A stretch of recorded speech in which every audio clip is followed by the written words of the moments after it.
ഇത് വാർഡിൽ നിന്ന് കൊണ്ടുവന്നല്ലേ? ഇതന്നേരം കയറ്റി വിട്ടോണ്ടിരിക്കുകയല്ലേ? അല്ല, അന്നേരം നിങ്ങൾ നേരത്തെ തരം തിരിച്ചുകൊണ്ടിരുന്നതൊക്കെ എവിടെയായിരുന്നു?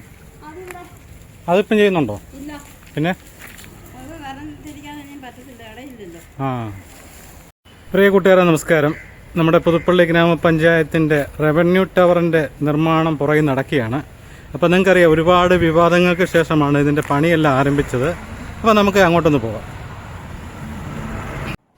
ഇത് പുതുപ്പള്ളി ഗ്രാമപഞ്ചായത്തിൻ്റെ കമ്മ്യൂണിറ്റി ഹാളാണ്. EMS സ്മാരക കമ്മ്യൂണിറ്റി ഹാള്. അതിന് തൊട്ട് പുറകിലായിട്ടാണ് ഉമ്മൻചാണ്ടി സ്മാരക മിനി സിവിൽ സ്റ്റേഷൻ്റെ പണി നടന്നുകൊണ്ടിരിക്കുന്നത്. ഏറെ വിവാദങ്ങളാണ് ഈ രണ്ട് കെട്ടിടങ്ങളും. അതെല്ലാം നിങ്ങൾ സമൂഹ മാധ്യമങ്ങളിലൂടെ അറിഞ്ഞതാണ്.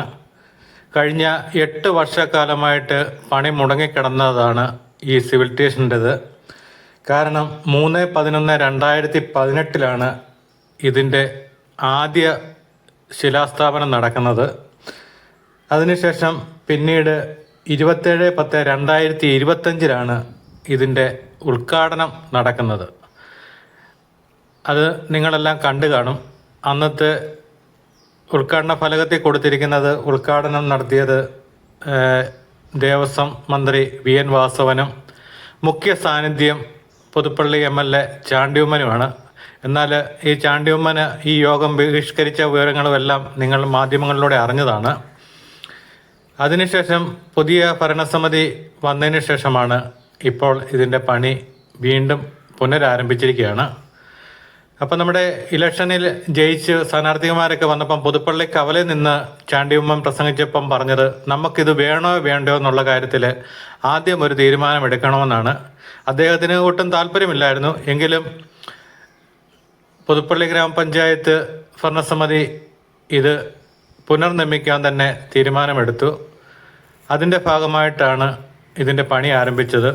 ഇതിൻ്റെ അടിയിലും നമ്മുടെ ലക്ഷങ്ങൾ കിടക്കുന്നുണ്ട്. ഇതെല്ലാം ആ കെട്ടിടത്തിൻ്റെ ഭാഗമായിട്ടുള്ള ബീമുകളാണ് ഈ കാട് പിടിച്ച് കിടന്നത്. ഇതേ അവസ്ഥയിൽ തന്നെയായിരുന്നു ഈ റവന്യൂ ടവറും ഇവിടെ കിടന്നത്. അപ്പോൾ ഇതിൻ്റെ പണി മൂവാറ്റുപുഴയിലുള്ളൊരു കോൺട്രാക്ടറാണ് ഏറ്റെടുത്തിരിക്കുന്നത്. ഏകദേശം 50 ലക്ഷം രൂപയുടെ വർക്കാണ് ഇപ്പം നടന്നുകൊണ്ടിരിക്കുന്നത്. ഉണ്ടോ, ഇതിൻ്റെ അടിയിലൊക്കെ നമ്മുടെ പണമാണ് കിടക്കുന്നത്. ഉമ്മൻചാണ്ടി സാറ് 1 കോടി രൂപ മരിക്കുന്നതിന് മുമ്പ് ഈ 2018 അന്ന് ഉമ്മൻചാണ്ടി സാറ് കൊടുത്തതാണ്.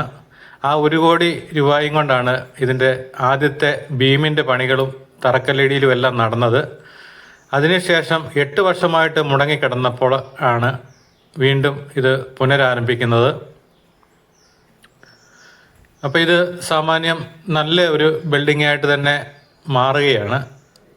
കാരണം നമുക്കറിയാം, പുതുപ്പള്ളിയിലെ വില്ലേജ് ഓഫീസിൻ്റെ അവസ്ഥ പല വീഡിയോയിലൊക്കെ നമ്മൾ ചൂണ്ടിക്കാണിച്ചാണ്. സ്ഥലപരിമിതി മൂലം പുതുപ്പള്ളി വില്ലേജ് ഓഫീസ് ഇങ്ങോട്ട് മാറുന്നു, അതുപോലെ പുതുപ്പള്ളി രജിസ്റ്റർ ഓഫീസ് ഇങ്ങോട്ട് മാറുന്നു, പഞ്ചായത്ത് ഓഫീസ് ഇങ്ങോട്ട് മാറുന്നു.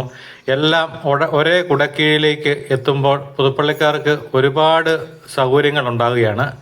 കാരണം പുതുപ്പള്ളി ബസ് സ്റ്റാൻഡിൻ്റെ തൊട്ട് സമീപത്ത് തന്നെ ആയതുകൊണ്ട് എല്ലാവർക്കും പോകാനും വരാനും എല്ലാ കാര്യങ്ങൾക്കും വരാനുമുള്ള സൗകര്യങ്ങൾ ഇവിടെയുണ്ട്. അപ്പോൾ ഇനിയിപ്പോൾ ഇതിൻ്റെ ഒരു കടമ്പയെന്ന് പറയുന്നത് ഏകദേശം മൊത്തം 1.25 കോടി രൂപയാണ് ഇതിന് കഴിഞ്ഞ ഭരണസമിതിയുടെ കാലത്ത് ബഡ്ജറ്റ് വന്നത്. അപ്പം അത് ഭരണസമിതിയുടെ കാലാവധി അവസാനിക്കുന്നതിന് മുമ്പ് ഞാൻ പഞ്ചായത്തിൽ ചെല്ലുകയും പഞ്ചായത്ത് പ്രസിഡന്റും വൈസ് പ്രസിഡന്റുമായിട്ട് സംസാരിച്ച് ഇതിൻ്റെ വീഡിയോയും കാര്യങ്ങളും എല്ലാം ഇതിനൊരു പണിയാൻ പോകുന്നതിൻ്റെ പ്ലാൻ അടക്കം എല്ലാം വീഡിയോ ഇട്ടതാണ്. പക്ഷേ അവരുടെ കാലാവധി അവസാനിക്കുന്ന നിമിഷത്തിലാണ് അവർ ഇതിനെല്ലാം ഒരുങ്ങിയതെന്നുള്ളതാണ് ഏറ്റവും വലിയൊരു അന്നത്തെ ഒരു പ്രശ്നം. ആ സമയത്ത് തന്നെ അവരുടെ ഭരണസമിതിയുടെ കാലാവധി കഴിയുകയായിരുന്നു. ആ സമയത്ത് തന്നെ ഇതിൻ്റെ ഒരു ഉദ്ഘാടനവും നടത്തി. അതും വിവാദങ്ങളൊക്കെ ഉണ്ടായതാണ്. അതിനെപ്പറ്റി ഒന്നും ഞാൻ പരാമർശിക്കുന്നില്ല. എങ്കിലും ഇനിയിപ്പം വരാൻ പോകുന്നത് ഒരു നല്ല കാര്യമാണെന്ന് കരുതുക. അപ്പോൾ 50 ലക്ഷം രൂപയുടെ വർക്കാണ് ഇപ്പം നടക്കുന്നത്. അപ്പോൾ അതിൻ്റെ അകത്ത് വലിയ കാര്യമായിട്ടുള്ള ഈ 2 ബിൽഡിങ് 2 നിലയുടെ പണികൾ മുഴുവൻ പൂർത്തീകരിച്ച് ഭിത്തി മുഴുവൻ തേച്ച് കൊടുക്കുക മാത്രമേ ഉള്ളൂ ഈ കോൺട്രാക്ടർ ജോലി. ഇതിൻ്റെ അകത്ത് ഇനിയും ടൈലിഡിയിലെ പ്ലംബിങ് വയറിങ് ഒക്കെ ആ ഫണ്ട് കൊണ്ട് തികയത്തില്ല. 50 ലക്ഷം രൂപ എന്ന് പറയുമ്പോൾ അതിൻ്റെ ടാക്സും ഇതെല്ലാം പോയിട്ട് ഏറെക്കുറെ 45 ലക്ഷം രൂപയുടെ വർക്കേ നടക്കത്തുള്ളൂ. ഇനിയും അടുത്ത ടെൻഡറാണ് വന്നിരിക്കുന്നത് 75 ലക്ഷം രൂപയുടെ.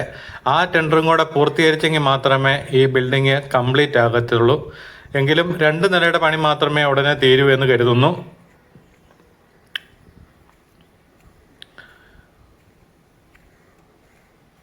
അപ്പോൾ ഇതിൻ്റെ പണിഭാഗങ്ങളും എല്ലാം മൊത്തം ഞാൻ നോക്കിയായിരുന്നു.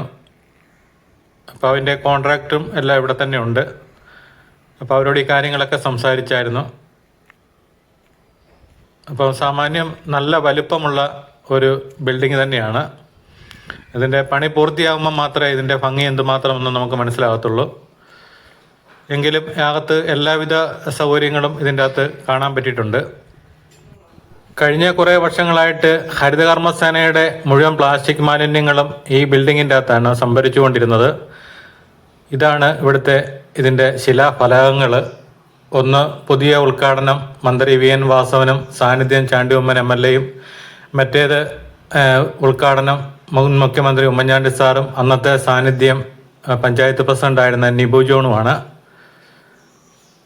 ഈ 2 ഫലകങ്ങളും ഇവിടെയുണ്ട്. ശരിക്കും അന്ന് ഫലകങ്ങൾ മാത്രമേ ഉള്ളായിരുന്നു. ഇപ്പോഴാണ് ഇതിന് ജീവൻ വെച്ചത്. അപ്പോൾ ഇതിൻ്റെ സേഫ്റ്റി ടാങ്കിൻ്റെ പണി നിരീക്ഷിക്കാൻ വേണ്ടിയാണ് ഇതിൻ്റെ കോൺട്രാക്ടറും എല്ലാം ഇവിടെ എത്തിയത്. അപ്പോൾ ഈ പ്ലാസ്റ്റിക് മാലിന്യം സംഭരിക്കാൻ ഇനി ഇത് സൂക്ഷിച്ചു വെക്കാൻ ഒരു സ്ഥലം ഇവർക്കില്ല ഹരിതകർമ്മസേനയ്ക്ക്. അതൊരു വലിയൊരു പ്രശ്നമാണ് അവരെ സംബന്ധിച്ച്. കാരണം ഇപ്പോൾ നേരത്തെ ഇത് മുഴുവൻ ഇവിടെ കൊണ്ടുവന്ന് ഇത് തരംതിരിച്ച് ഓരോ ഘട്ടങ്ങളാക്കിയിട്ടായിരുന്നു ഇവരിവിടുന്ന് കയറ്റി വിട്ടുകൊണ്ടിരുന്നത്. ഇപ്പോൾ അതിനുള്ള സ്ഥലങ്ങളും ഇല്ല, സൗകര്യങ്ങളും ഇല്ലാത്തതിനാൽ ആണ് ഇവിടെ ഇപ്പം ഇത് കൂട്ടിയിട്ടിരിക്കുന്നത്. ഇപ്പം ഇവിടുന്ന് ഇവർ നേരെ വണ്ടിയെ കയറ്റി ഇത് ഇവിടുന്ന് പാക്ക് ചെയ്യുകയാണ്. അപ്പോൾ ഇനി നമുക്ക് അടുത്ത ഘട്ടത്തിലെ പണിയിൽ വരുമ്പോഴത്തേന് ബാക്കി കാര്യങ്ങൾ നമുക്ക് സംസാരിക്കാം, അതിൻ്റെ വീഡിയോ ഒക്കെ കാണാം. അപ്പം വീണ്ടും മറ്റൊരു വീഡിയോയുമായിട്ട് പുതുപ്പള്ളി ടുഡേ നിങ്ങളുടെ മുന്നിൽ എത്തുന്നതായിരിക്കും. അപ്പം ഇതുവരെ ചാനൽ ഫോളോ ചെയ്യാത്തവർ ഫോളോ ചെയ്യുക. അതുപോലെ യൂട്യൂബ് ആണെങ്കിൽ ചാനൽ സബ്സ്ക്രൈബ് ചെയ്യുക. അപ്പം പുതുപ്പള്ളിയെ സംബന്ധിച്ചുള്ള എല്ലാ വാർത്തകളും നിങ്ങളുടെ കൈത്തുമ്പിൽ എത്തുന്നതായിരിക്കും.